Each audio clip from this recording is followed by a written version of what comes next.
Hey, what's up everyone? Almighty Josh here with another video. So if you saw the last video that was uploaded, which was my reaction to the Silent Hill short message reveal trailer, thank you for watching it first, and thank you for coming to this video and checking it out. But I wanted to get my initial reaction out there, just so I can get it off my chest. But I'm still planning to play it, and I'm still planning to check it out and do a video completely on it with my afterthoughts.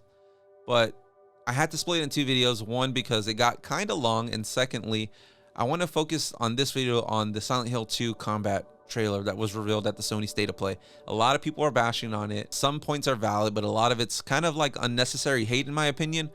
But after this short introduction, I'll play my initial trailer reaction, and then we'll go over my thoughts that I wrote down on my dry eraser board. We'll focus on the good and then the bad and kind of the things that I'm hoping for in the next update if we get one. With that being said, let's check out the reaction trailer. I'm nervous, like, guys, like, you have no idea. Please, God.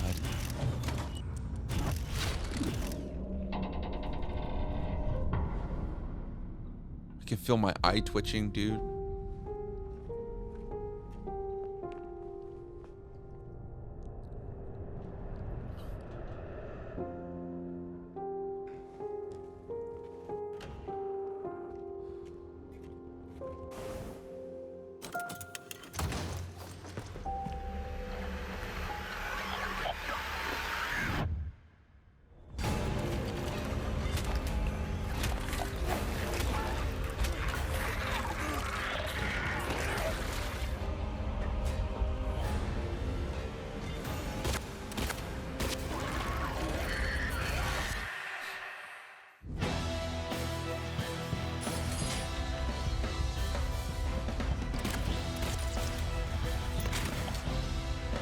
Okay. Oh man, like it doesn't look bad. Like, it's interesting. They're going from the third person perspective view, kind of like Resident Evil 4.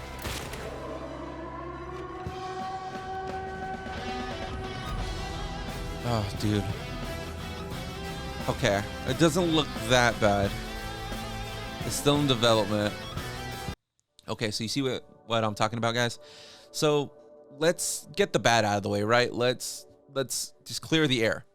The combat does not look great initially at first glance. And what I mean by that is, like, it looks too much like Resident Evil 4 Remake. It's honestly giving me Silent Hill Homecoming PTSD, and I'm not loving it at all.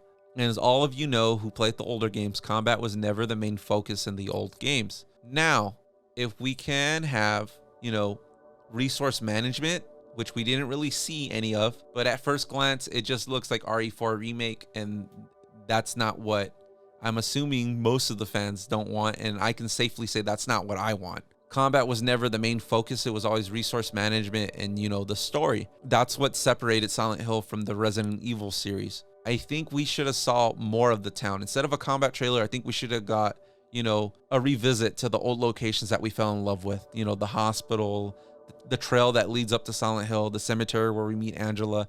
I think had we saw some of that, I think we would have been a little bit more relieved. But instead we saw, clunky animations that were very stiff, but not in the way you would want, and QuickTime events. Why are QuickTime events still a thing in 2024? Please tell me. And if you do love them, please explain to me why they're still a much needed feature in video games. I would love to hear your thoughts. And that's not me being sarcastic. Please let me know, because I never thought I would see QTEs in Silent Hill 2 ever. Not only that, this is the first update that we've gotten in over a year. I want to say, what, 13, 14 months was the announcement for this game? So why such a long wait? Now, I know Bloober is working hard on this game. That's without a doubt. I'm not going to say that they're just, winging it, because there's a lot of attention to detail, which we'll go over. But if we look at the last, not update, but interview with one of the Bloober staff, which I believe was one of the developers, he basically said that the game was technically ready and we were just waiting for Konami to basically say, okay, release it. But if that's the case, why does the game look so unpolished? Like, looking at the combat and the animations, I can see why a lot of people are bashing on it, but there is a lot of unnecessary hate that is coming along with it. And with all that unnecessary hate, we are losing all the valid points being made in those comments. Now, I'm not going to focus entirely on the bad. We are going to talk about the good. I will say the atmosphere is there in the game. I'm loving it. Like we're revisiting an old, location, which is Woodside Apartments, and it looks great. I mean, not something I would want to live in, but it looks desolate. It looks depressing. It looks grimy. When we see James standing outside the alleyway, it looks like he's just going to get mugged or stabbed, or he's going to get some sort of staph infection for just breathing the air. Like, it looks great.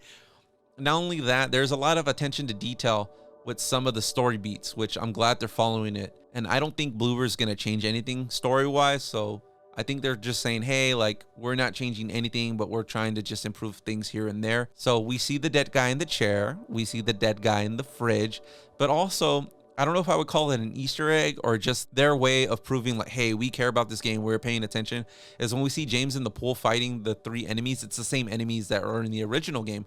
Not only that, if you look to the right-hand corner, you can still see the little stroller baby carriage, which I thought was pretty neat. And then speaking of neat and noticing things, the puzzles are exactly the same. We got the safe puzzle, we got the coin puzzle, the grandfather clock puzzle, and another one we got, which I'm surprised they kept it, but in a way I'm kind of happy at the same time, is the juice puzzle, where you drop the juice pack down the trash chute. It was a puzzle that never made sense, but I'm glad that they're keeping it, right? So it's showing that Bloober is paying attention to those little details of what made that game great. It's just this combat, man.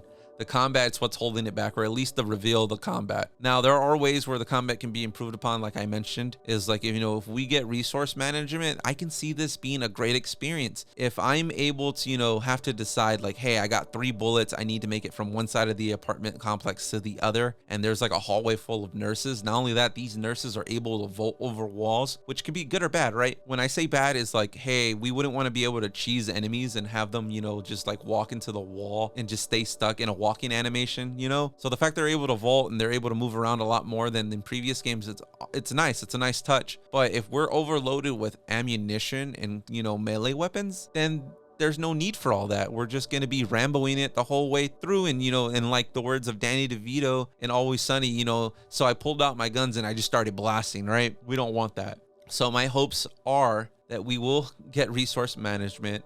I would love to see breakable weapons make a return. And I want to see, low, scarce ammunition. I want to be afraid to walk in the hallways knowing that, the bullets I have, I got to make them count. I got to make the shots count. And maybe difficulty settings. I would love to see that you have an option, because I know foremost this game, they're trying to, cater to a new audience that didn't get to experience these games way back when.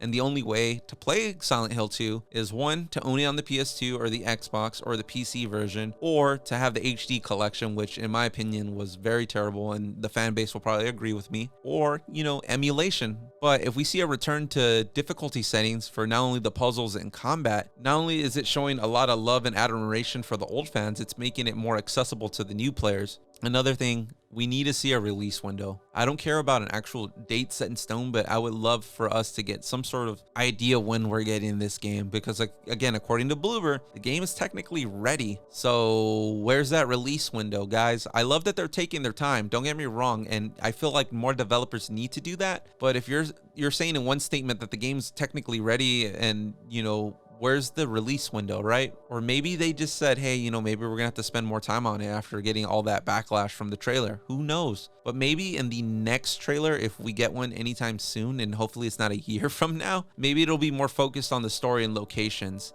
I think that'll give us fans a lot more confidence that this game isn't gonna be terrible and it isn't trying to be RE4 Remake. But going off the initial reaction of this trailer, I can see why people are bashing it. Instead of focusing on all the negatives, I think we should try and focus on the positives. But at the same time, I'm conflicted because I get it. I understand why everyone's mad. I understand why everyone's worried. That's why at the beginning of this video, I said I'm nervous and I'm scared, but I'm also excited and I'm hopeful that this game will be good. But with that being said, guys, I'm going to end the video right here. I would love to hear your thoughts about the trailer. Let me know what you loved. Let me know what you hated. I'd love to respond to you guys and read y'all's comments when y'all do comment. But yeah, if you like what you saw and you want to see more, by all means, don't forget to like, sub, follow on whatever platform you're watching this on. And if you don't do any of that, no biggie, no pressure, because you should already know by now. It's always fun making these videos, and it's always fun having you guys here. It's been Almighty Josh, and hopefully I will catch you guys in the next one. Peace.